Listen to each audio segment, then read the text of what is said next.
ఆయనకి అంటే ఆయన ప్రతిదీ తెలుస్తుంది కదా అనేసి, అంటే మనసులో అనుకున్నా కూడా ఏమైనా చెప్పేస్తూ ఉండేవారు కదా ఒక్కొక్కసారి. అంటే కొన్ని ప్రతిదీ అంటే ఎప్పుడు life is not a bed of roses అనేది చాలా ఖచ్చితమైన సత్యం. అప్పుడు కూడా చాలా కొన్ని ప్రాబ్లమ్స్ ఫేస్ చేసేదాన్ని కొన్నాళ్ళు.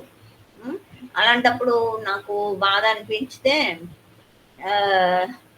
చాలా ఏడ్చేదాన్ని. అంటే గురుగారి దగ్గరికి రాకుండా అయ్యేదన్నమాట. అదే ఒక అమ్మాయి ఉండేది, హార్ట్ ప్రాబ్లం ఉన్న అమ్మాయి. ఆ అమ్మాయి ఏమో నేను మా ద్వారానే వచ్చింది అక్కడికి రావడం. మా నాన్నగారు తీసుకొచ్చి, మా చిన్నాన్నగారు డాక్టర్ గారు అయ్యి ఉండి ఆయన సజెస్ట్ చేయబట్టి మా నాన్నగారు ఆవిడని తీసుకురాబట్టి మేమే తీసుకొచ్చి ఎప్పుడైనా ఆ అమ్మాయి నా బాధ్యత అని ఫీల్ అయ్యేదాన్ని. నేను ఎప్పుడైనా డబ్బులు సంపాదిస్తే తనకి నాకు సరిపడేలాగా ఉండాలి అన్నట్టు అంతగా ఫీల్ అయిన అమ్మాయి నేను గురుగారితో మాట్లాడితే చాలు ఏడ్చేసేది. ఏడ్చేసరికి తన గుండె నొప్పి వచ్చేసేది. తన గుండె నొప్పి మాట్లాడడానికి భయపడేవారు. ఒకసారి చెప్పేసారు కూడా, నువ్వు రావద్దు ఇలాగా అనేసి. అలా కొన్ని సంవత్సరాలు అయిపోయింది. అలాంటప్పుడు మాత్రం నేను చాలా ఏడ్చేదాన్ని. కొన్ని సార్లు రాత్రంతా బయట పడుకొని ఏడుస్తూ ఉండేదాన్ని. అంటే ఎప్పుడంటే నేను ఎక్కడ ఏడ్చినా వచ్చేసేవారు గురుగారు. ఎక్కడికి వెళ్ళి ఏడ్చింది మేడం? నేను నా ప్లేస్ అది చెప్పాలంటే గురుగారు తను హార్ట్ పేషెంట్, తను ఏడ్చింది అన్నారు కదా మీరు మాట్లాడితే. మరి అందులో ఉండే వాళ్ళకి అవేటి ఉండకూడదు కదా? ద్వేషము, అసూయ మీరు గురుగారితో మాట్లాడితే ఇంకా రెండు రకాలు సంపూర్ణులు. అంతవరకు వెళ్ళలేదు ఇంకా. అంతవరకు వెళ్తే ఏడుస్తున్నారంటే అంతవరకు వెళ్ళలేదని అర్థం. అక్కడ కూడా యోగ ప్రతిబంధకములు, యోగ ప్రతిబంధకములు ఎప్పుడు ఉంటాయి. అవి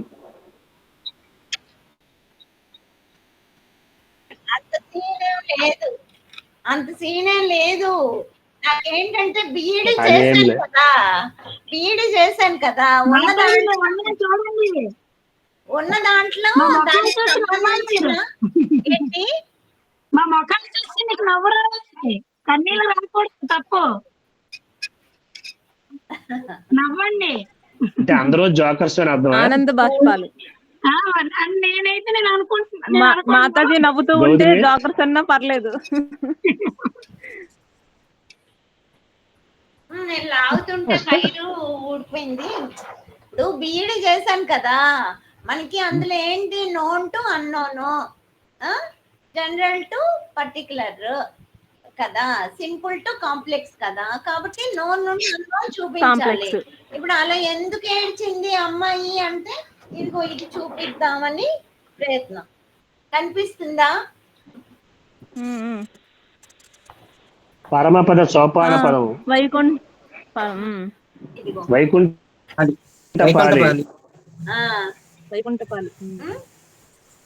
కర్కోటకుడు, వాసుకి. అది అలాగా ఆ నిచ్చెనలు పాములు అనేవి ఉంటూనే ఉంటాయి కదా. ఇగో ఇక్కడ అహంకారము, ఇక్కడ ఏదో మొత్తానికి ఒక పెద్ద పాము, ఈ పాము మింగేస్తే ఇక్కడ ఏంటో కనిపిస్తుందా? కనిపిస్తుందా? దాని చివరి ఏటుందో కనిపించిందా? కప్ప ఉంటది. కప్ప చూడు, ట్రై చేయండి. కనిపించలే. కోతి కోతి నుండి పుట్టాడు మానవుడు కదా. ఎక్కడ మన ఆరిజిన్ ఉందో అక్కడికి వెళ్ళిపోతాం అన్నమాట. అలాగా ఇవన్నీ నిచ్చెనలు పాములు గమ్యం చేరేదాకా ఉంటూనే ఉంటాయి. అయితే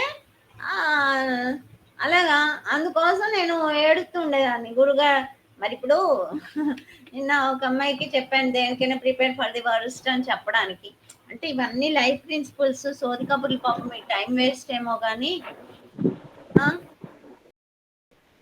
మేడం ఇంట్రెస్ట్ ఉంది. క్లాస్ చెప్పలేదు.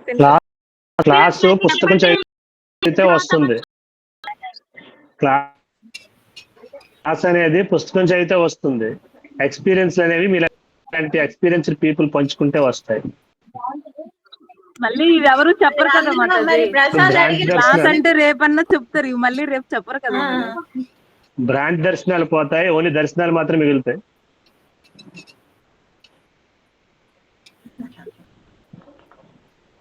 ఎక్స్పీరియన్స్డ్ చూడండి, మీ పిల్లలు చూస్తారు వంట చేయలేదని.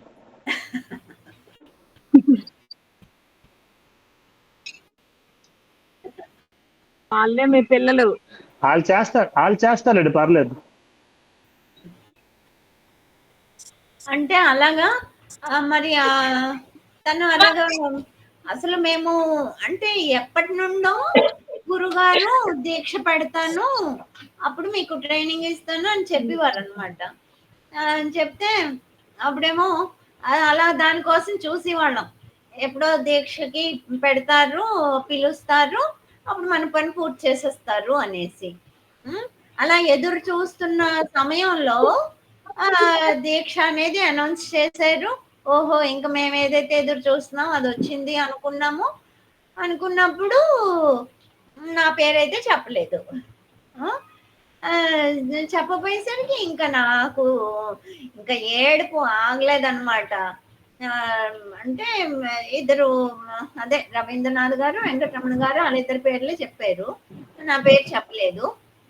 చెప్పకపోతే అప్పుడు ఇంకెందుకు నా బతుకు, అదే అంటే దీక్షతోనే మన పని పూర్తి అవుతుంది అనే కాన్సెప్ట్ తో ఎదురు చూస్తూ ఉన్నాం కదా. ఎప్పుడో దీక్ష పెట్టేస్తారు, పిలుస్తారు, ఆ దీక్షలో ట్రైనింగ్ అయిపోద్ది, మన గమ్యం చేరిపోతాము, మోక్షం పొందుతాము అనేసి. అదే వెంకటరమణ గారు, రవీంద్రనాథ్ గారు వాళ్ళిద్దరిని పిలిచారు, నన్ను పిలవలేదు. పిలవకపోయేసరికి ఇంకా మరి నేను దానికి అర్హత లేకపోతే ఇంకెందుకు నా బతుకు వేస్ట్, నేనేదో అంటే ఆమె దగ్గరే ఉండి మిగిలిన వాళ్ళలాగే ఉండొచ్చు కదా, అన్ని వదిలేసి అప్పుడు యోగ విలేజ్ లో జాబ్ చేస్తున్నాను అనమాట. అప్పుడు మరి దీక్షకు పెళ్ళలేదంటే ఇంకా నేను పనికిరాను అన్నట్టే కదా. ఇంకా నేను పనికిరాకపోతే ఇంకెందుకు నా బతుకు అనేసి ఇంకా ఏడుపు అనేది ఇంకా ఏదైతే ధారణ విషయం చెప్తారే, సర్వకాల సర్వావస్థలు ఎందు ఈ మహాయోగం అన్నట్టు అప్పుడు ఏడుపు మాత్రం అలా సర్వకాల సర్వావస్థలే అందు ఆ ఏడుపు అనే యోగం జరిగింది అనమాట. ఇంక ఎప్పుడు అలా లోపల ఏడుపు వచ్చేస్తూనే ఉండేది. బండి మీద వెళ్తున్నప్పుడు లోపల ఇలాగా దారి పొడుగున దారులు కారిపోతూనే ఉండేవి. క్లాస్ లోకి వెళ్తే మరి డ్యూటీ చెయ్యాలి కదా, క్లాస్ చెప్తుండేదాన్ని, లోపల ఏడుపు కంటిన్యూ అవుతూనే ఉండేది. మరి ఇలా కారిపోతాయి అనుకుంటే నిండిపోతుండేది కళ్ళు, ఇలాగా మింగుకునేదాన్ని, దిగమింగుకునేదాన్ని. ఇంకా కారిపోతాయి అనేటప్పుడు రిలాక్సింగ్ శవాసన్ అని చెప్పాడు, శవాసనం వేయించేసి అప్పుడు గబగబా తుడిచేసుకొని మళ్ళీ చేయించడం. అలాగా 10 రోజులు బాగా ఇంకా ఏడుపు అనమాట. రాత్రిలో తలగడ తడిచిపోయేది, అంత కంటిన్యూస్ గానే ఏడ్చేది. అప్పుడు గురుగారు ఫోన్ చేసి చెప్పారు, చూస్తున్నాను నిన్ను, నువ్వు వస్తావులే దీక్షకి, పిలవకపోతే ఎలా ఉంటావో చూద్దాం అనేసి ఏదో కన్విన్స్ చేశారు. కానీ తర్వాత చెప్పారు, నిన్ను పిలిస్తే ఆ అమ్మాయి ఏడుస్తుందని పిలలేదు అనేసి. అంటే ఆ అమ్మాయి కోసం అనేసి నన్ను పిలలేదంట. పోనీ ఏదైతే అయింది, మొత్తానికి దీక్షకి పిలవడం అనేది జరిగింది. అది చాలా వరకు అయ్యింది. కానీ ఆ తర్వాత మళ్ళీ ఉద్యోగానికి వెళ్ళాల్సి వచ్చినప్పుడు ఏదో మొత్తానికి నేను అంటే ఒకవేళ తను అంటే గురుగారు నాతో మాట్లాడాలంటే చాలా కష్టపడేవారు అనమాట. అప్పటికి మేడ మీద స్లాబ్ వేయలేదు, ఏదో సెంటరింగ్ అది చేస్తే మళ్ళీ తను చూస్తే ఎక్కడ ఏడుస్తుందో అనేసి పాపం ఆయన నిచ్చెనెక్కి మేడ మీదకి, నేను మేడ మీద ఏడుస్తుంటే చెప్పాను కదా నేను ఎక్కడ ఏడిస్తే అక్కడికి వచ్చేవారు మళ్ళీ ఆయన. మేడ మీద ఆ నిచ్చెనలో ఏవో ఎక్కుకొని వచ్చేవారు అనమాట.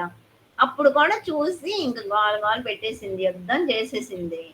ఇంక అప్పటి నుండి ఇంక మరి నేను డిసైడ్ అయిపోయాను, ఆయన కూడా నువ్వు రావద్దు నేను పిలిచేదాకా అని. సరే కొన్ని సంవత్సరాల పాటు మరి పిలవడం అనేది జరగలేదు.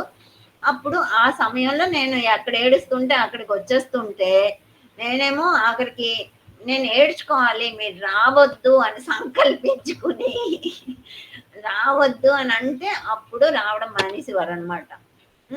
అప్పుడు రాత్రి అంతా ఇసుకలో పొర్లి పొర్లి ఏడ్చేదాన్ని. అంటే ఎందుకు చెప్తున్నానంటే ఎక్కడున్నా ఏదనుకున్నా తెలిసిపోయేది ఆయనకి. అందువల్ల ఏంటంటే నేను చెప్పాలి అనే ఆలోచన నాకు రాలే. ఎంత చెప్పాను, ఆయన స్థిరం చెయ్యాలి అన్నారు. అన్నప్పుడు వీళ్ళెవరో బాధపడుతున్నారు అంటే వాళ్ళకి తెలుసు నాకు చెప్తేనే అలా అవుతుంది అనేసి. ఏమో మొత్తానికి ఎందుకో నాకు చెప్పకపోతే అసలు ఏమి ఉండేది కాదు. ఆయన అనౌన్స్ చేస్తూ ఉండేవారు. ఇక్కడ ఎలాగా 200 మందిలోని చెప్పారో అక్కడ కూడా అలా అనౌన్స్ చేసేవారు. నేను ఏమనేదాన్ని కాకపోవచ్చు, కాకపోతే నా నేచర్ అలా తయారైపోయింది. ఇప్పుడు అందరు ఇప్పుడు మరి నరసింహం గారు ఇప్పుడు ఉన్నారు కదా, ఆయనేమో 14 ఏళ్ళు ఏదో నాకు సంస్థ అంటే గాడిద లాంటిది, దాన్ని మొయ్యడం ఎందుకు అనేసి ఆయన మీద ఎవరో వాలేరు, ఆయన వెళ్ళిపోయారు. గురుగారు 3 గంటల సేపు బతిమలాడినా కూడా రాలేదు ఆయన. అప్పుడు గురుగారు ఆయన పేరు ఎత్తితేనే కోప్పడిపోతూ ఉండేవారు. అలా కోప్పడిపోతున్నా కూడా అలా ప్రతిసారి ఆయన బుర్ర తిని తిని తిని నేను మా అమ్మాళ్ళు అందరూ కూడా ఆ రకంగా అతన్ని పిలవడం, రప్పించడం అదంతా కూడా ఎందుకు, గురుగారు వద్దంటున్నా కూడా ఎందుకు అంటే అంత మరి ఆయన ఒక బ్రహ్మచారిగా ఉండిపోయారు కదా పెళ్లి చేసుకోకున్నాను. అలాంటి ఆయన వదిలేయడం ఏంటి అనేసి. అంటే ఇప్పుడు ఇందాక చెప్పినట్టు ఆ బొంబాయి లోకల్ ట్రైన్లోని అందరూ కలిసి వెళ్ళిపోవాలి, అందరినీ తీసుకెళ్ళిపోవాలి అన్న ఆశతోనే కదా. అందుకనేసి వాళ్ళు బాధపడితే కష్టం కదా సాధన చేయడం అనేది. ఏముంది ఆయన ఎన్నాళ్ళు అనుకుంటే అన్నాళ్ళు ఉండగలరు అని నాకు తెలుసు. అందుకనేసి పాపం వాళ్ళు బాధపడుతున్నారట, వద్దండి అనేసి చెప్పాను. ఇప్పుడు నేను ఎప్పుడూ నన్ను ఒడెక్కించండి అనేసో లేదంటే నా క్లాస్ విన్న తర్వాత లేదా నేను ఏదైనా పుస్తకాలు ఎవరైనా వాటికి ముందు మాట రాయమనేవారు గురుగారు. అలా కానీ లేదంటే ఏదైనా ఆర్టికల్స్ యోగ చైతన్య ప్రభలకో దేనికో ఆర్టికల్స్ రాసినప్పుడు మళ్ళీ ఇప్పుడు 1 year క్యాంప్ పెట్టారా, అప్పుడైతే చెప్పాను కదా పరీక్షలు పెట్టేవారు ప్రతి కంపల్సరీ. ఆ పేపర్లు దిద్దినప్పుడు నేనే చదువుతుండేదాన్ని, కాకపోతే ముందు పేరు చెప్పేదాన్ని కాదు. మామూలుగా చదివేసిన తర్వాత ఆయన ఏ గ్రేడ్ ఏమంటే ఆ గ్రేడ్లు వేసేదాన్ని. కొందరికేమో ఏ గ్రేడ్ వేసిన తర్వాత నా పేపర్కేమో ఎప్పుడు AA వచ్చేది నాది. అప్పుడేమో మళ్ళీ వాళ్ళు బాధపడతారు, నీకు AA వచ్చి వాళ్ళకి సింగిల్ A వస్తే అని మళ్ళీ వాళ్ళకి 2వ A వేయించేవారు. అలాంటి ప్రతి సందర్భంలో 100 సార్లు నువ్వు తయారైపోయావే, నువ్వు గుర్తించట్లేదు అని అనేవారు. అందరూ భూమి మీద పుట్టిన వాళ్ళు అందరూ అదేనో గుర్తించకపోవడమే నాశం అంటే అది కాదు, నువ్వు తయారైపోయావు, నువ్వు తయారవ్వకపోతే నువ్వు అలా చెప్పలేవు అనో, లేదా నువ్వు తయారవ్వకపోతే అలా రాయలేవు అనేసో అలా అంటుండేవారు అనమాట. అంటే నాకు ఇప్పుడు అనిపిస్తున్నది ఏంటంటే తయారైపోయావని ఆయన 100 సార్లు అన్న నేనేమనుకునేదాన్ని ఆయనలా 3 రోజులు సమాధిలో ఉంటేనే అనేసి. అది రాలేదు కాబట్టి ఇంకా అవ్వలేదు నేను అనేసుకునేదాన్ని. ఆయన 100 సార్లు చెప్పేవారు, నీకు ఈ ధారణ ధ్యానం సమాధి వీటన్నీ కాదు, నీదంతా డైరెక్ట్ పాత్, నా దగ్గర ఉండడమే నీ సాధన అనేసి. మరి అంత భక్తి ఉందా అంటే నీకు తెలిసి ముట్టుకున్నా తెలియక ముట్టుకున్నా కూడా కాలుతుంది, కాబట్టి నీకు వేరే సాధనే అక్కర్లేదు ఇలాగా అంటూ ఉండేవారు. నాకు ఇప్పుడు అనిపిస్తుంది అంటే అలాగా అంటే విగ్రహం తయారైపోయిన విగ్రహం అక్కడే వదిలేశారు అనుకోండి, తయారు చేసిన దగ్గర శిల్పి ఇంటిలోనే, దానికి ఏమి ఆరాధన ఉండదు కదా. మళ్ళీ దాన్ని స్థిరం చేయడము అంటే అక్కడ పెడితేనే కదా అది దాని విలువ, అది దాని పని అది చేస్తుంది. అది జరగకపోవడం అనేది జరిగింది. అంటే అది కొందరు అంటారు, అయితే నువ్వు చేసిన కర్మే నీ తప్పే అనేసి. అది తప్పని వాళ్ళు అనుకోవడం, అది అర్థం చేసుకోవాలంటే మెద సంపత్తి ఉండాలి. నేనే ఉద్దేశంతో అన్నాను, అందరూ కలిసి అందరము ఆ స్థితి పొందేయాలి. ఎవరైనా బాధ అనేది పడకూడదు. లివ్ అండ్ లెట్ లివ్ అనే సిద్ధాంతం అలవాటైన వాళ్ళకి ఎవరిని బాధపడకుండా చేద్దాం అనుకుంటారు కదా. డివైడ్ అండ్ రూల్ అన్న వాళ్ళు ఎవడు ఎలా పోతే పోనీ, నా అధికారం ఉంటే చాలు అని అనుకుంటారు. మనదంతా భారతీయ తత్వం. అందులో మన ఈ ప్రపంచాన్ని పట్టించుకోకుండా ఈ బ్రహ్మ సత్యం జగన్మిథ్య అని గ్రహించిన వాళ్ళమి కాబట్టి ఈ విషయాల కోసం ఎవరినైనా ఎందుకు బాధ పెట్టడం, అందరికీ మంచి జరగాలి అనే నేచరు డెవలప్ అవుతుంది కదా. ఆయనైతే ఎప్పుడు అడిగినా కూడా నీకెందుకు, నేను నీతోనే ఉంటాను అనేవారు. అలాగా అది మాత్రం జరుగుతుంది స్పష్టంగాను, నాతోనే ఉండడము అనేది. ఆయన అలా చూసుకోబట్టే నాకు ఏ కష్టము నష్టము ఏమి లేదు. ఏది ఎలా జరిగితే అలా జరుగుతుంది. కాకపోతే ఇప్పుడు ఆ విగ్రహాన్ని అక్కడ ప్రతిష్ఠ చేస్తే అందరికీ ఉపయోగపడుతుంది, ప్రతిష్ఠ చేయకపోతే రాయిలాగే ఉండిపోతుంది. అలాగా ఆ విగ్రహానికి ఏమైనా నష్టం ఉంటుందా? ఏముండదు కదా, అంతే అవుతుంది. అలాగా నాకు వచ్చిన నష్టం ఏమీ లేదు, సరే ఎలాగా జరిగితే జరుగుతుందిలే అన్నట్టుగా ఉంటుంది అనమాట. ఆ రకంగా పాపం ప్రసాద్ ఏదో చిన్న ప్రశ్న అడిగితే అది ఇంత ప్రొలాంగ్ అయిపోయింది. అందుకే మేము చెప్పేది ఒకటే అక్క,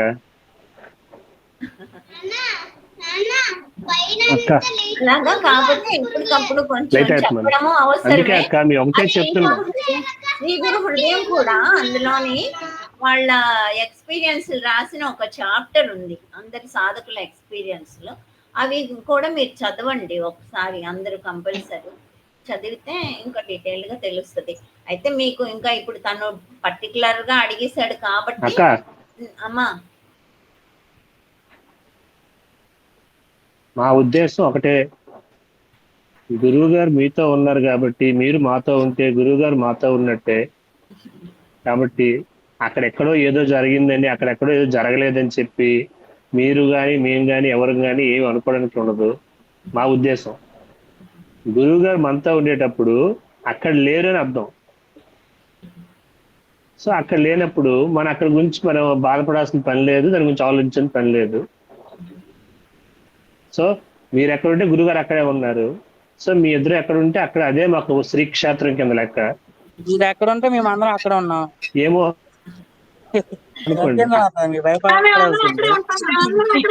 గురువు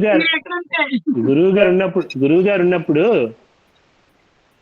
అక్క, గురువు గారు ఉన్నప్పుడు ఫంక్షన్స్ అయినప్పుడు అంటే మేము లాస్ట్ లో కదా యాడ్ అయ్యాం. గురువు గారు స్టేజ్ మీద ఉండేవారు, అల్లం దూరం దండం పెట్టి వెళ్ళిపోయే వాళ్ళం. మీరు చెప్పినవన్నీ ప్రసాద్ గారు విన్నాను, ప్రసాద్ గారు ఎవరో ఒకరు మాట్లాడండి. ప్రసాద్ చెప్తున్నాడు ఏంటి, గురువు గారు స్టేజ్ మీద ఉన్నప్పుడు, గురువు గారు స్టేజ్ మీద ఉండేటప్పుడు అందరం వరుసగా వెళ్ళి దండం పెట్టి వెళ్ళే వాళ్ళం. ఎంత ఒక 20 అడుగులు 30 అడుగుల దూరంలో గురువు గారిని చూసి దండం పెట్టేవాళ్ళం. మీ అదృష్టం కొద్దీ ఆయన పక్కన మీరు ఉన్నారు, మాకు ఆయన పక్క నుండి అదృష్టం లేదు. మీరు ఒకవేళ ఆశ్రమంలో ఉండిపోయారు అనుకోండి ఆ పదవిలోని, మాకు కూడా మిమ్మల్ని దూరం దండం పెట్టుకునే అవకాశం వస్తుంది తప్ప ఇలా పక్క నుంచి ఇలా మాట్లాడి జోకులు వేసుకొని మీతో సన్నిహితంగా ఉండే అదృష్టం మాకు ఉండదు. నిజమే మాతాజీ కదా, నిజమే మాతాజీ, నిజంగా మేము అదృష్టం మాతాజీ. కాబట్టి ఎక్కడి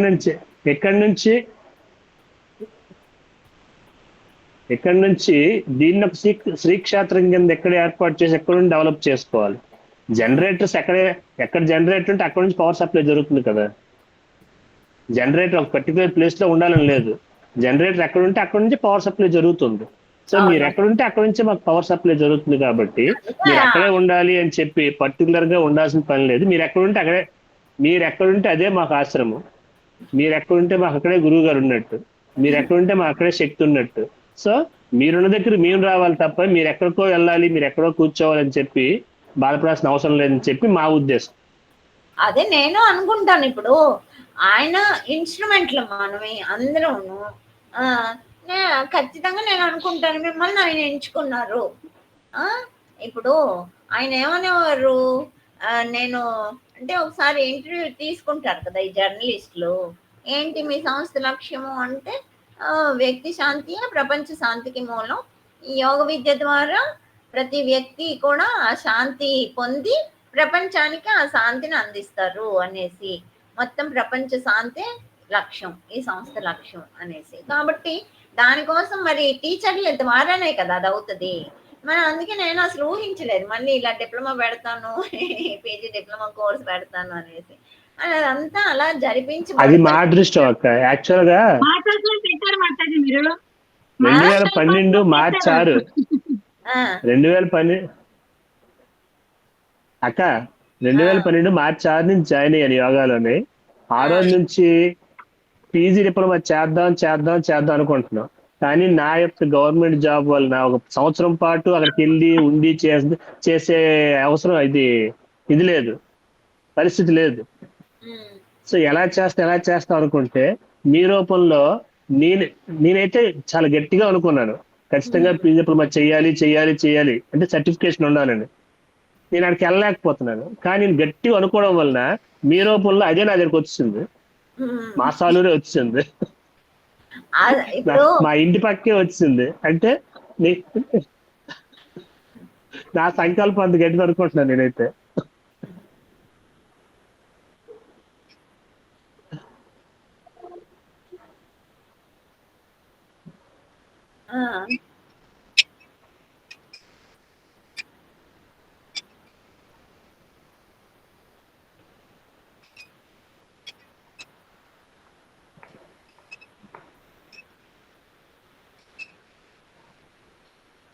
విగ్రహం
రాలేదు, అప్పుడు ఆయన ఉన్నప్పుడు రాలేదు.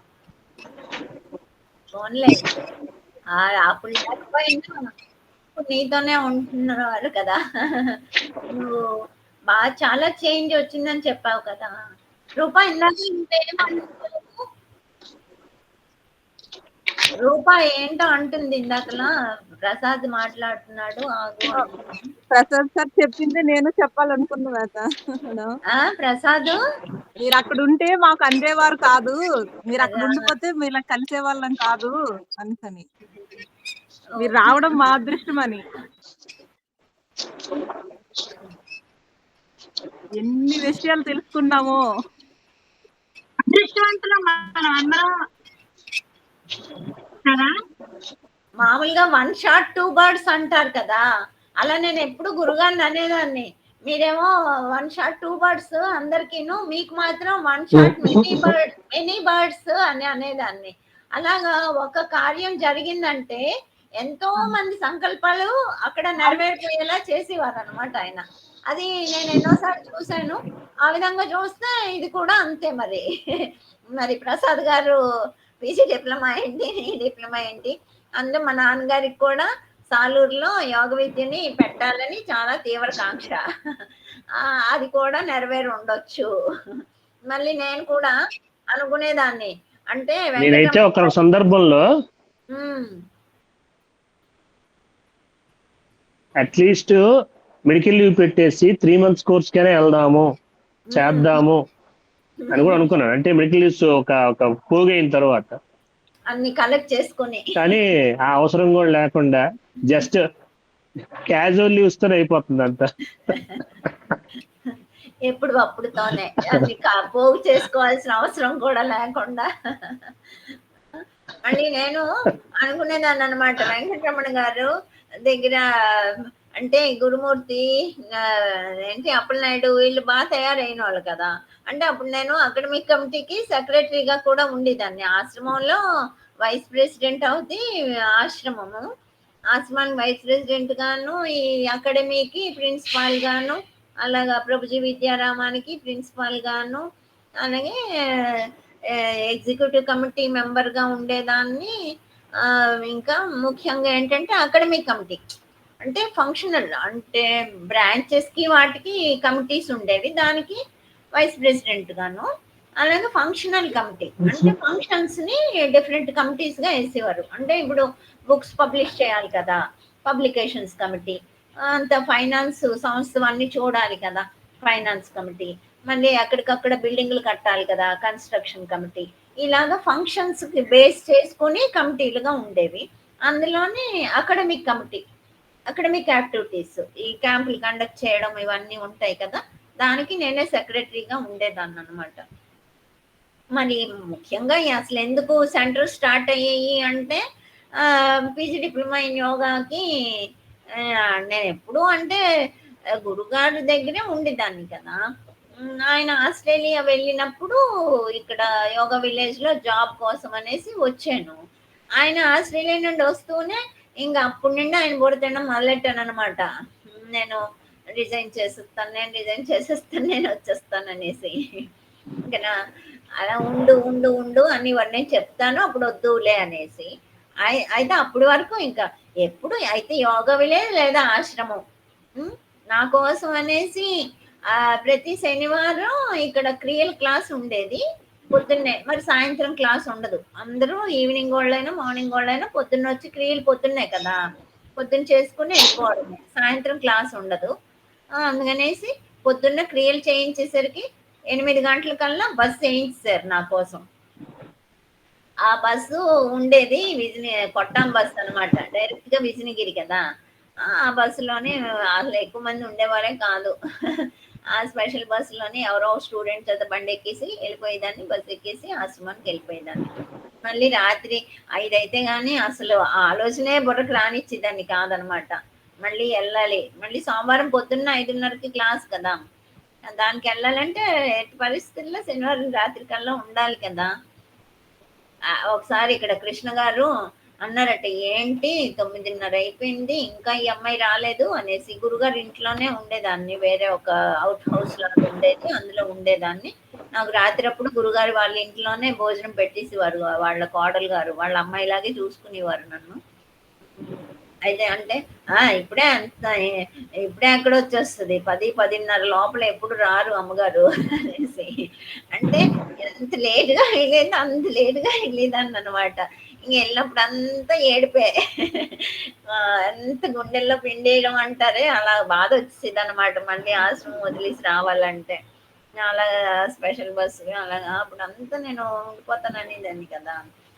మొత్తానికి దానికోసం మరి నేను ఉండిపోతాను అన్నాను కాబట్టి నాకు అక్కడ యూనివర్సిటీది మరి ఇక్కడ జాబ్ చేస్తున్న దాన్ని జాబ్ వదిలేసుకుని రావాలి కదా.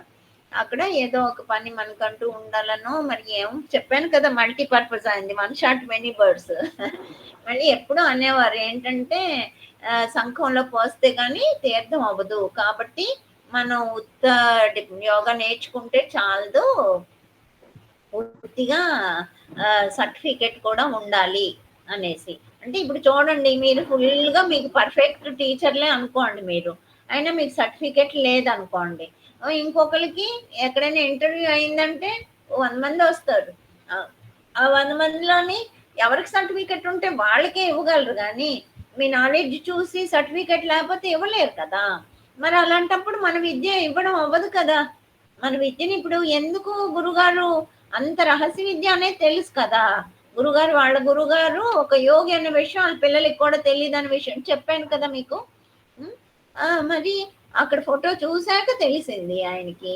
అలాగా ఆ పిల్లలకి మా నాన్నగారు నాకేంటే ప్రపంచానికి చక్రవర్తిని అని అంటుంటే ఏవో పిచ్చి మాటలు ఆడుతున్నారు అనుకునే వాళ్ళం, కానీ ఇంత గొప్ప యోగి అన్న విషయం మాకు తెలీదు అనేసి గంగయ్య గారి పిల్లలు అనేవారు అనమాట. ఆ రకంగా మరి అంత రహస్యంగా ఉంచిన విద్యని మరి ఇంత పబ్లిక్గా సంస్థ పెట్టడం అంటేనే పబ్లిక్. మరి ఇంకా మరి అంత దేనికోసము అంటే అసలైన యోగం అనేది పక్కకి పోతుంది. యోగం అంటే ఏదో ఆరోగ్యం కోసము ఇంకా రకరకాల పేర్లు వచ్చాయి కదా, ఈవెన్ లవ్ యోగా లాంటి పేర్లు కూడాను. అందుకనేసి ఇంకా అసలైన యోగం అంటే ఏంటో అర్థం తెలియకుండా పోతుంది, కాబట్టి ఆ విద్యని అందరికీ అందించాలి అన్న ఉద్దేశంతో కదా ఈ డిప్లొమా అనేది పెట్టడం జరిగింది. దానికి ప్రిన్సిపాల్గా ఆ కోర్స్కి అఫిలియేషన్ తీసుకోవడం వరకు నన్ను ఆపడం జరిగింది.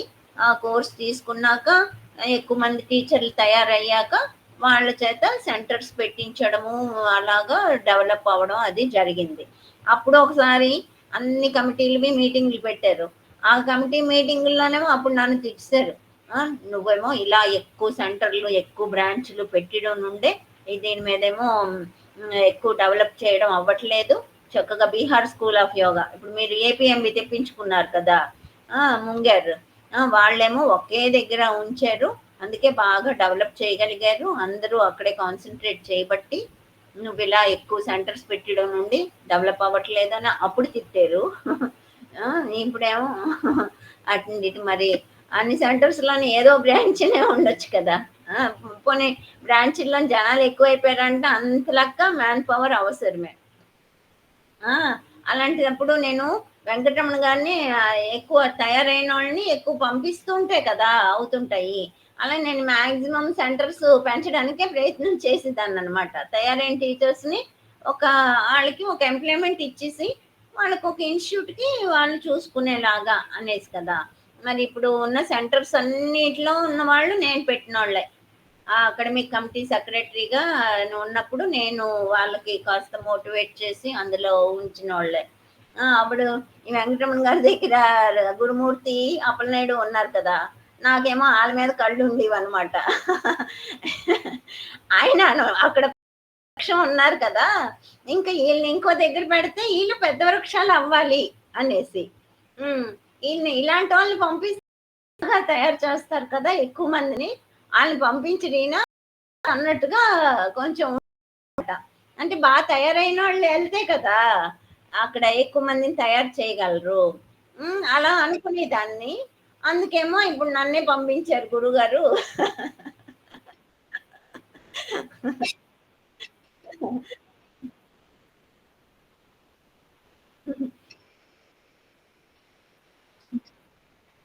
అంటే ఏదో అన్నట్టు అక్కడ చిగురు కొమ్మైనా కూడా చావదీరిందే అన్నట్టు అక్కడ అందరూ తయారైపోయారు. అక్కడ ఇంకా కొత్తగా తయారవ్వాల్సిన వాళ్ళు, ట్రైనింగ్ అవ్వాల్సిన వాళ్ళు ప్రత్యేకంగా లేదు. అయితే గురువులుగా తయారవ్వాలి అంటే ఇప్పుడు మొన్న కూడా సాలూరులోనే ఒక 3-4 ఒకే మాట చెప్పారు. శాస్త్ర వాక్యం కూడా ఒక శ్లోకం కూడా ఉంది. మీరు అది విన్నారో లేదో కావాలంటే ఎప్పుడైనా పెడతాను. అంటే ఆ శ్లోకం ఏంటంటే గురువు దగ్గర నేర్చుకునేది 1/4, తను స్వయంగా నేర్చుకోవాల్సింది 1/4, కొలీగ్స్ దగ్గర నుండి అంటే ఫ్రెండ్స్ దగ్గర నుండి వాళ్ళ దగ్గర నుండి నేర్చుకోవాల్సింది 1/4, సమాజం నుండి నేర్చుకోవాల్సింది 1/4 అనేసి ఆ రకంగా తయారవడానికి అలా.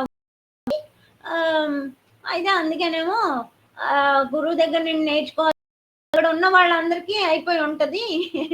అందుకని లాగా నేను ఎలాగైతే గురుమూర్తిని అప్పలనేని పంపిస్తే బాగున్ను అని నేను అనుకున్నానో అలా గురుగారు నన్ను పంపించి ఉంటారు. అది ఏది చేసినా ఏదో ఒకటి పర్పస్ ఉంటది కదా! అందుకే నేను మనం ఇన్‌స్ట్రుమెంట్‌లమి. అందులో నేను చెప్పాను కదా! ఏ ఏది ఎప్పుడు అడిగినా నీకేం కావాలి అంటే అదొకటే అడిగేదాన్ని. నాకు ఇదే ఆఖరి జన్మ కావాలి అని. 10 సార్లు చెప్పి, చెప్పి, చెప్పి ఇదిగో నీకిదే చెప్తున్నాను. నువ్వు మళ్ళీ మళ్ళీ అడక్క. ఇదే నీకు ఆఖరి జన్మ. మళ్ళీ జన్మ లేదు. నువ్వు మరి అడక్క అని ఒక గసురు గసిరారనమాట. హ్మ్. మరి అది నాకు ఇచ్చేసారు కదా! కాబట్టి ఇంక నాకు పొందాల్సింది, సాధించాల్సింది ఏముంది? నాకు కావాల్సింది అంతే. ఓకే. ఇప్పుడు పెద్ద గురువైపోయి ఇప్పుడు ఏది ఇప్పుడు చెప్పుకుంటున్నాము. ఏంటి ప్రపంచానికి చక్రవర్తి. మామూలుగా అందరూ కోరుకునేది ఏంటుంటది? ఆహ్, ఏవో ఆస్తులు, అంతస్తులు. ఆ! ఆస్తులు, అంతస్తులు, పదవి, అధికారాలు, కీర్తి, ప్రతిష్టలు ఇవన్నీ ఉంటాయి. మరి ఇవన్నీ అలెగ్జాండర్ చక్రవర్తికి ఉన్నాయి. అయినా అతనేమన్నాడు వేస్టు ఏం పట్టుకెళ్ళట్లేదు అని చెప్పినట్టు ఎంత కొద్ది కీర్తి ప్రతిష్టలైనా సరే ఏంటి పొందాల్సిందేముంది? అవన్నీ కాదు కదా! ఆ! ఇదే మనకి మన మన పర్పస్ ఆఫ్ లైఫు మళ్ళీ పునరపి జననం, పునరపి మరణం అనే జనన మరణ వలయంలో పడకుండా ఉండడం. నాకదే ఆయన ఇచ్చేసారు. ఆయన అన్న 2 మాటలు నిలబెట్టుకోవడం నాకు కనిపిస్తుంది. నేను నీతోనే ఉంటాను అన్నది నాకు స్పష్టంగా తెలుసు. ఇంకోటి అంటే ఇప్పుడు మామూలుగా మనం అనుకునేది పునర్జన్మ గురించి. ఏదైనా వాళ్ళకి ఎక్స్‌ప్లెయిన్ చేయాలంటే మనం చెప్పేదేంటంటే, ఇప్పుడు మనం పడుకునేటప్పుడు కల అనేదే మనకి ఏం కల రావాలో అనుకుని తెచ్చుకోవాలంటే వస్తదా? రాదు మాతాజీ. రాదు కదా! మరి మన కలే రానప్పుడు, మళ్ళీ వచ్చే జన్మ అనేది ఏంటి అనేది మన చేతిలో ఉంటదా? మాతాజీ భగవద్గీత పుస్తకాలు పంచినట్టు నాకు కలొచ్చింది మాతాజీ. అంటే భగవద్గీత దీని మీద అర్జునుడు ఇలా ఉండి శ్రీకృష్ణుడు ఉన్న బుక్ ఉంటది కదా! ఆ ఆ! యొక్క పేజ్ అది ఉండి హ్మ్. ఆ బుక్ కనిపించి ఆ పుస్తకాలు పంచుతున్నట్టు ఒక ఆవిడేమో కృష్ణుడు ఆలయం చుట్టూ పెట్టి పంచుతుందంట. అలా హ్మ్. వచ్చింది. హ్మ్. అంటే ఆ భగవద్గీత జ్ఞానాన్నే కదా! యోగ శాస్త్రం కదా! భగవద్గీత అంటే. ఆ! హ్మ్. అందులో ఉన్న జ్ఞానాన్ని, యోగాన్ని 5 నువ్వు అందరికి డేస్ 6 డేస్ ఇలా పంచుతావన్నమాట. అవుతుంది మాతాజీ. అది హ్మ్. పంచుతావన్నమాట. అవన్నీ నీకు సూచనలుగానే కనిపిస్తాయి. ఆ! హ్మ్. సరే ఇంకా అంటే మన మాతాజీ ఇంకా హ్మ్. అంటే మన స్పైరల్ బైండింగ్ బుక్ ఉంది కదా! అలా కూడా ప్రింట్ అవుట్ చేసి పంచుతుండంట. అలాంటివి హ్మ్. కూడా కనిపించాయి. అవి కూడా భగవద్గీతే. కానీ ఇలాంటివి కూడా హ్మ్. కొనలేక ఇలా కూడా ఇచ్చినట్టు. అలా ప్రింట్ అంటే అవుట్ మరి చేసినవి. మీరు ఈ స్పైరల్ బైండ్ చేయించిన నోట్‌బుక్కే కదా మీరు చూస్తున్నారు రోజు. అంటే ఆ! అందులో ఉన్న జ్ఞానాన్ని కూడా పంచుతున్నట్టే కదా! మరి హుహు. గురువుగారు ఎవరికైనా ఏ పిల్లలైనా పుట్టినరోజులకైనా వాటికి గీతా హ్మ్. మకరందమే ఇచ్చేవారు కంపల్సరీ. హుహు. అందుకే ఆ గీతనే నువ్వు పంచుతున్నట్టుగా ఆ! నీకు అలాగా ఒక ఇది కనిపించిందనమాట. అంటే అలాగా మనకి కళ అనేదే ఏ రకమైన కళ కావాలో తెచ్చుకోవాలనుకుంటే తెచ్చుకోలేము. అలాంటిది వచ్చే జన్మ ఏ జన్మ కావాలంటే తెచ్చుకోగలమా? తెచ్చుకోలేం తెచ్చుకోలేం కదా! మాతాజీ. ఆ! అలాగా మరి అలాంటప్పుడు మాతాజీ మరి ఏం కళలు కావాలో మాట్లాడు తెచ్చుకోలేనప్పుడు మరి ఇప్పుడు మరి నాకు ఏ ఎలాంటి టైంలో పడుకున్నా, ఎప్పుడు పడుకున్నా ఆ డీప్ స్లీప్‌లోకే తీసుకెళ్ళిపోతారు. హ్మ్. మళ్ళీ ఇప్పుడు నిన్న గౌతమి అడిగింది మీరసలు పడుకోరా మేడం?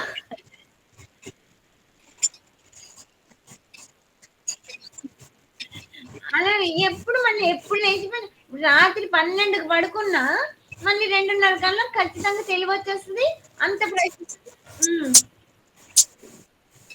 హ్మ్.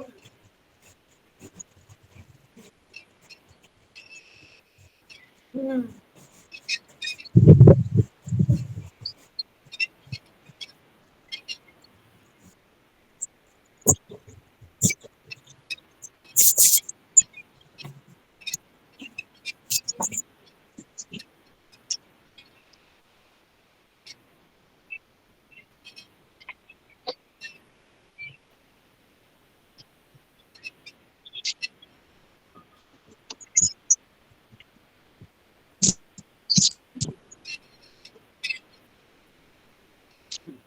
అంటే లేచిన వెంటనే మంచినీళ్ళు తాగేదాన్ని, తాగేసి వచ్చి మళ్ళీ నా రూమ్ లో నేను ధ్యానానికి కూర్చుండిపోయేదాన్ని. అప్పుడు ఆ లైట్ వేయడం అది నీకు తెలిసిదేమో. అంటే ఎప్పుడు పడుకొని డీప్ స్లీప్ లోకే తీసుకెళ్ళిపోతారు. ఎలాంటి పరిస్థితుల్లో పడుకున్నా, ఎక్కడ పడుకున్నా, ఎప్పుడు పడుకున్నా డీప్ స్లీప్ లోకే తీసుకెళ్ళిపోతారు. ఎప్పుడు మెలకు రాగానే అంత ఫ్రెష్ గానే తీసుకొచ్చేస్తున్నారు. మరి అంటే నిద్రపోయినప్పుడు డీప్ స్లీప్ లోకి తీసుకెళ్ళడం అనేది ఆయన చేస్తానే కదా అవుతుంది. నేనైతే ఏమీ చేయట్లేదు. అదే నేను ఖచ్చితంగా చెప్పగలను. ఆయన నన్ను ఆయన ఒడిలోనే పెట్టుకొని చూస్తున్నారు ఫుల్ గాను. అన్నారులే, అంటే వాళ్ళ అమాయకత్వంతోని వాళ్ళు ఏదో భ్రాంతిలోని ఉండి ఏమేమి మాట్లాడతారు. అంటే నిన్నెప్పుడు గురుగారు చంకనెత్తుకుని ఉన్నారు, అందుకే నువ్వేమో తయారవ్వలేదు. అవును, నాకు తెలుసు. అవును, అప్పుడు చంకనెత్తుకునే ఉన్నారు, ఇప్పుడు చంకనెత్తుకునే ఉన్నారు, ఎప్పుడు చంకనెత్తుకునే ఉంటారు. అది మాత్రం నాకు డౌట్ లేదు, క్లియర్ అది. అలాంటప్పుడు ఆయన నన్ను ఆయన ఒడిలో పెట్టుకొని చూసుకుంటున్నప్పుడు ఇంక నాకేంటి బాధ? నాకేమి ఎప్పుడు ఎలాంటప్పుడు లేచినా అంత ఫ్రెష్ గానే ఉంటది. నిద్ర అనే మత్తుగా ఏదో కష్టపడిపోయి అలా ఏం ఉండదు. మరి అలాంటప్పుడు ఆయన తీసుకెళ్తున్నట్టేనే లేదా డీప్ స్లీప్ లోకి? మరి డీప్ స్లీప్ లోకి తీసుకెళ్తున్నప్పుడు ఆ చనిపోయకుండా నాకు ఆయన నాకు ఇచ్చిన వరం, ఆయన అన్నది ఏది? ఇప్పుడు మామూలు గొప్పవాళ్ళు సత్యమే పలుకుతారు, అబద్ధం చెప్పరు కదా. కానీ యోగులు వాళ్ళు చెప్పిందే సత్యం. అర్థమైందా? మామూలు వాళ్ళు అయితే సత్యమే పలుకుతారు, యోగులు వాళ్ళు ఏది చెప్తే అదే సత్యం అవుతుంది, ఇంకోటి జరగదు. ఆ రకంగా నాకు ఆయన ఇచ్చిన వరం అది.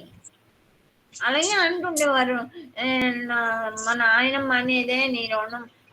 అతను అన్నమాట, ఆయన సేవ చేసేవారట, అందుకని ఎలా నీ రుణం తీర్చుకుంటాను అనేసి అనేది. అలాగా నీ రుణం నేను ఎలా తీర్చుకుంటానో అంటుండేవారు గురుగారు నన్ను. అలాగా ఆయన రుణం మరి అందుకు ఇలా తీర్చేసుకుంటున్నారేమో ఫుల్గా. ఆయన ఇచ్చిన మాట అయితే, అంటే మామూలుగా మోక్షం అనేది ఎవరు ఇస్తే వచ్చేది కాదు అంటారు, కానీ ఎస్పెషల్ యోగులు మాత్రం వాళ్ళు అన్నది నడిపిస్తారు. ఇప్పుడు వాళ్ళ అమ్మగారికి మోక్షం ఇచ్చారనే విషయం మీరు విన్నారా లేదా? రమణ మహర్షి ఆయన లైఫ్ హిస్టరీలో విన్నావా? ఏం చేశారు తెలుసా మాతాజీ? గురు దృష్టి పెడితే చాలు మోక్షం వస్తుంది అని ఉంటారు కదా మాతాజీ. అవునమ్మా. ఆయన ఒకసారి ఆయన దృష్టిలోకి వెళ్ళాక పులి నోట్లో పడినట్టే అనేవారు. పులి నోట్లో పడినాడు ఇంకా బతుకుతాడా? అలాగా ఆయన నోట్లో పడినోడికి నేను అనేది చంపేస్తారనమాట. ఆ నేను చంపేసి అసలైన స్థితిని అందజేస్తారు. అది మన సంప్రదాయం యొక్క. అయితే ఒకటి, ఎప్పుడు ఏమనేవారంటే, నువ్వు ట్రైన్ ఎక్కావు, టికెట్ కొన్నావు, ట్రైన్ ఎక్కావు, అదే తీసుకెళ్ళిపోద్ది, ఇంకా నువ్వు దెక్కకుండా ఉంటే చాలు అనేసి. అలాగా ఏంటి టికెట్ కొన్నావు, ట్రైన్ ఎక్కడం అని నేను ఎప్పుడు తినేసేదాన్ని. అంటే నా దగ్గరికి వచ్చావు, అదే టికెట్ కొనడం, నా దగ్గర ఉన్నావు, అదే ట్రైన్ ఎక్కడం, ఇంకా నీకెందుకు ఇంకా 10 సార్లు డౌట్ అని అనేవారు అనమాట. అలాగా ఆయన దగ్గరికి వదలకుండా ఉంటే చాలు, ఆయనే తీసుకెళ్ళిపోతారు.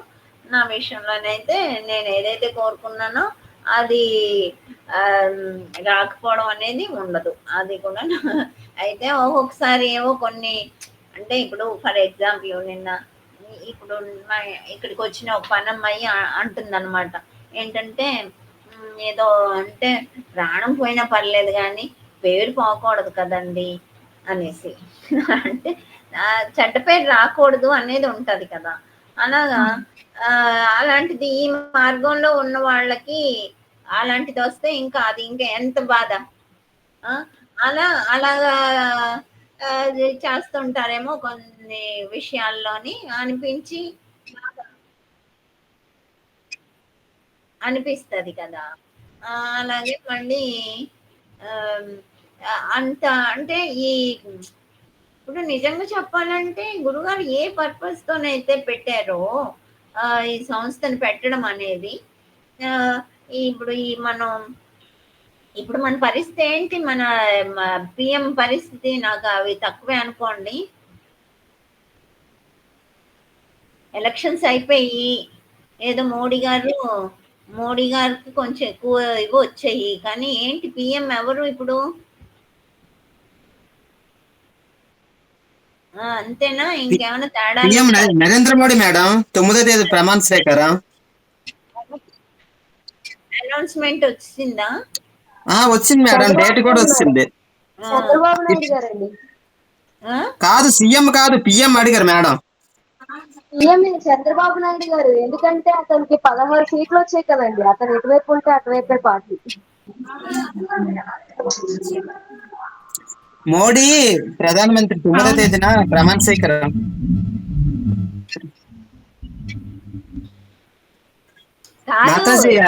దివ్య సంతోషి అని మాట్లాడుతుంది, మరి లాయర్ పెళ్ళాం కదా, తనకి కొంచెం వ్యాలిడ్ స్టేట్మెంట్ ఉంటది. ఏంటి దివ్య చెప్తున్నావు? కాదండి, పిఎం గురించే. పిఎం గారికి 282 ఓట్లు వచ్చాయి కదండి. కానీ 16 అది ఓన్లీ కమలం గుర్తుకే వచ్చాయి. కానీ ఇప్పుడు చంద్రబాబు నాయుడుకి 16 ఓట్లు ఎటువైపు వెళ్తే అటువైపే పిఎం వస్తాడు.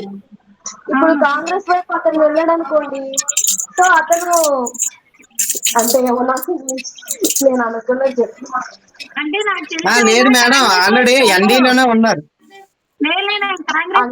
మాతాజీ అడిగిన క్వశ్చన్ కి అలా ఏమన్నా అడిగారేమో, కాంట్రవర్సీగా అడిగారేమో అని డౌట్ వచ్చింది. లేదు అవును, అదే అడిగాను, ఏంటి కన్ఫర్మ్ అయినా ఇంకేమైనా తేడాలు ఉంటాయా అనేసి. మేడం డేట్ ఫిక్స్ అయిపోయింది మేడం. 9వ తేదీన ప్రమాణ స్వీకారం మోదీ, 12న చంద్రబాబు నాయుడు ప్రమాణ స్వీకారం. అంటే ఇప్పుడు చంద్రబాబు నాయుడు అనేది చాలా ఎక్కువ కీలకమైన ఓటింగ్ అనమాట తనది. అందుకే మాతాజీ, అంటే చంద్రబాబు నాయుడు ఒక స్పీకర్ తీసుకున్నాడు మాతాజీ, లోక్సభలో స్పీకర్